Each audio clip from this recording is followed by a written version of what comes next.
Example 11 says the equality of sets. So we're going to do the same thing we did before, whereas if we want to determine whether two things are equal or not equal, we're going to consider the regions that those sets represent, or that the statements represent. If the regions are the same on the left of the equal sign as they are on the right of the equal sign, then it is true they are equal, otherwise they are not equal. What's the bad thing though is we have to do this for 3 sets. So we have to consider a much bigger Venn diagram here, many more regions than we did before. So I'm going to draw a blank Venn diagram here. I'm going to label it A on the top left, B top right, C on the bottom.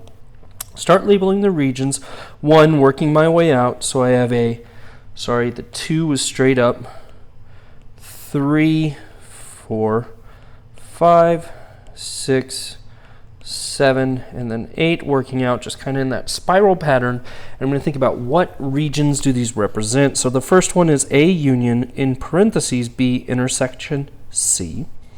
And the second one that we're looking at, don't put an equal sign there because we don't know if it's equal. The second one we're looking at is A union B that intersect C. So the question is, are those two sets the same? Well, let's give it a try. Let's look at A union B intersect C. So first let's think about the sets or the regions representing A.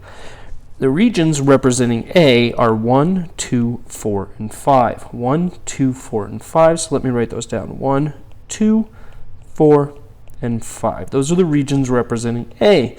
We want to union that with B intersect C. So B intersect C is anything that B and C have in common. Looks like B and C have in common regions 1 and 3. Ooh, let me use red here. That's a region number 1 and 3. So union again means everything.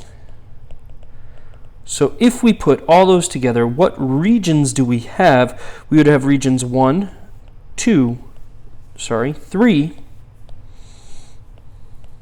4, and 5. Regions 1 through 5. Okay, let's move on to A union B, that intersect C. So the first thing I want to consider is, what is A union B? This is going to be a lot of regions, so leave some room. A union B is anything in A and anything in B. So I'm seeing regions 1, 2, 3, 4, 5, and 6. Let's put all those numbers down. 1, 2, 3, 4, 5, and 6. Barely fit in there. Intersection with everything in region C. So again, region C, anything inside of circle C, I'm seeing 1, 3, 4, and 7.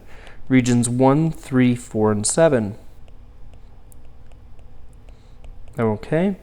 The intersection, remember the intersection is, what do they have in common? What do these two things have in common? Well, I see a 1 in both of them, a 3 in both of them. I also see a 4 in both of them. So all I'm getting is nothing else. So all I'm getting is regions 1, 3, and 4. So what do we notice? Well, what I'm noticing is that these two things are different. These two things are different. And if these two things are different, what does that mean? That means they are not equal.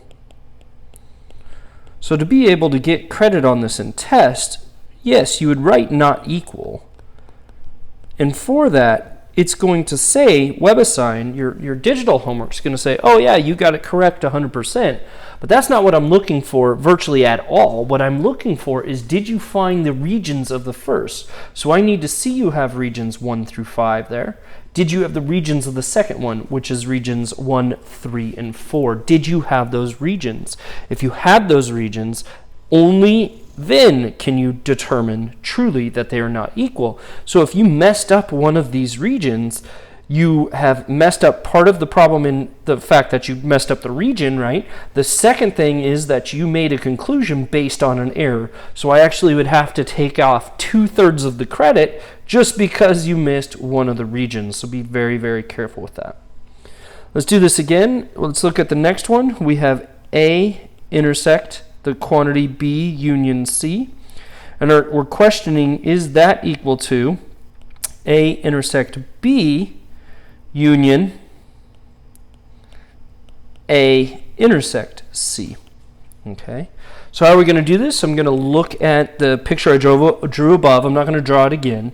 I'm just going to look up there. So let's start off with A. Again, A was regions 1, 2, 4, and 5. So let me write those down.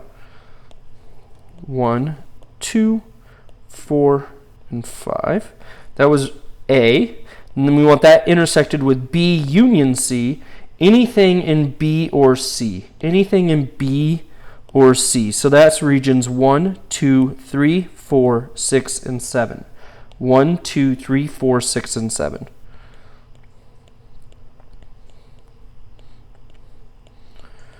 Intersection again here means in common. So what do we see in both of them? I see a 1 in both, a 2, I see a 4, and that looks to me. It looks like all I see in common are regions 1, 2, and 4. Those are the only regions that we're talking about. Let's look at the next one. A intersect B union A intersect C. So let's start with A intersect B. A intersect B is what they have in common. Well, that's regions 1 and 2.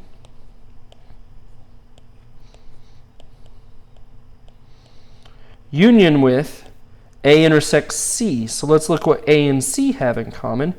A and C have in common, look at those circles, they have in common regions 1 and 4. Okay. And then union again, union means everything. So if we put everything together, it looks like I have regions 1, 2, and 4. Notice these two things are the same. Regions 1, 2, and 4, regions 1, 2, and 4, which tells me that they are equal. So these two sets are indeed equal.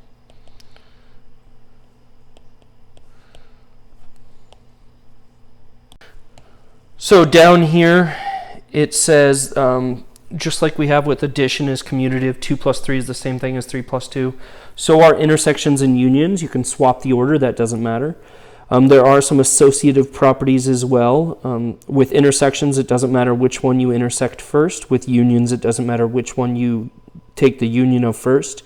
And then they do have a distributive property of A intersect B union C is A intersect B union A intersect C. So it's almost like a multiplication style property of distribution there. But those are properties that hold up. Are you going to need to know these? Nope. You don't need to know these. I'm not going to ask you what's the associative property for sets. It's nothing like that whatsoever. But those are all things that you could prove with the arguments that we did just above.